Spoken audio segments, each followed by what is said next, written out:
As always, thank you, Becky, for your beautiful ministry. Today being Good Friday, we focus on the cross. Some of you have seen Mel Gibson's The Passion of the Christ.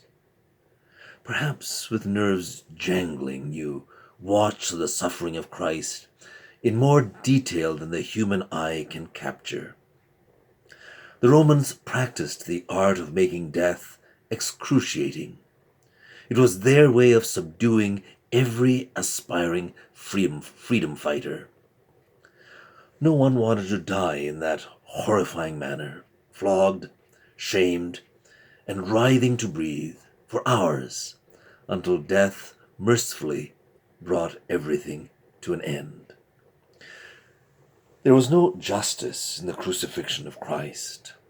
Pilate recognized that it was malice from the religious elite and their love for power and status and wealth that brought them to his courtyard. Even his wife came out of her chambers to have a quiet word with him.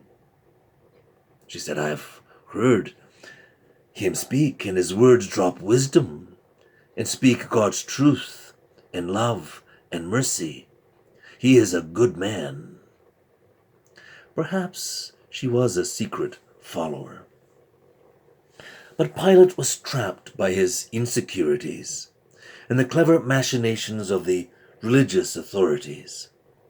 Perhaps in a bitter thrust at those Jewish leaders, he ordered that the inscription on the cross read, "The King of the Jews." Nothing could stop Jesus' journey to Golgotha. It was Friday after Passover, and they crucified him. The centurion at the foot of the cross mumbled, "Surely he was the Son of God." The earth trembled, and the curtain in the temple was ripped from top to bottom. God's heart was breaking.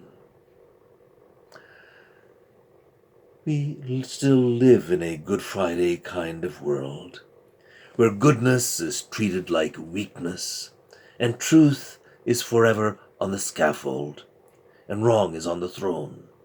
Think of William Tyndale, or Oscar Romero, or Sister Leonela Scorbati, who taught nursing at the only hospital in Somalia. We shudder when we remember the enormous evils of our time. 20 million killed in the Stalin years, 6 million Jews in the Holocaust, about 1 million Tutsis killed or maimed in the Rwandan genocide.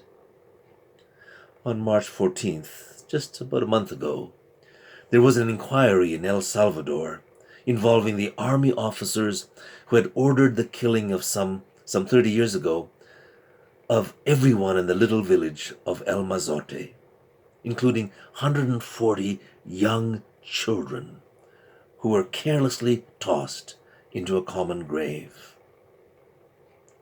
We live in a Good Friday world where there is evil and injustice, malice and greed, violence and uncontrolled cruelty. We're still coming to terms with the impact of slavery and residential schools. Why is it that deaths in Louisiana, 70% of them, are African Americans? Is that due to pre-existing conditions or economics? For them, it is very much a Good Friday world. As COVID-19 slowly weaves its way across the planet, in some places there is panic. Grocery stores have depleted their stock of toiletries and sanitizers, and some of their shelves are devoid of dry goods. Airlines have shut down travel. There are nationwide bans to gathering. Colleges are closing. Markets have crashed. People are huddled in their homes, and sadly, there are spikes in household violence. And in unmitigated greed, there are some unscrupulous traders who have manufactured counterfeit N95 masks, putting at risk those in the front lines of care. Talk about a Good Friday kind of world. In the news, Lisa Laflamme interviewed Rabbi Reuven Bulka and asked him about COVID-19. Why is this happening? And he said, I don't know. When all is said and done, we still do not have the final answer. There's no explanation for some events, no response for so many things. We do not know why we were born in the 20th century instead of the 15th, or why most of you were born in Canada. We do not know why the earth is so indescribably beautiful, but it is. We do not know why human beings can be so angelic and devilish at the same time, but they are. We do not know why there is so much joy in life, but there is. Likewise, we do not know why there is so much suffering in life, but there is. In the end, perhaps there is only one truth we can cling to, one comfort, that there was one other person who was also God, who at the height of his human powers knew suffering and dereliction. Indeed, there was a time when God's presence was hidden from him so completely.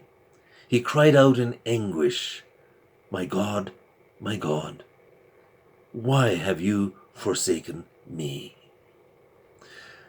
But ultimately, in the end, he knew that God was there.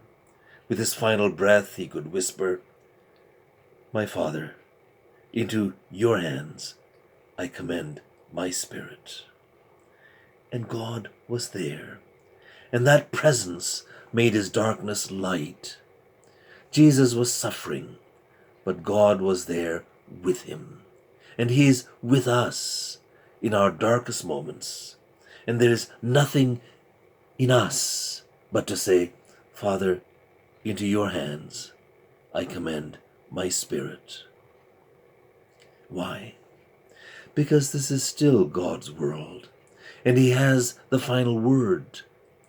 3 days after Jesus died, there was Easter and the resurrection. That was a small glimpse of God's power at work. It shows us that when all is said and done, it is God's way. It is love and grace which will triumph over evil and injustice. I've always enjoyed watching Tony Campolo preach. The fury, the passion, logic, conviction, all are there.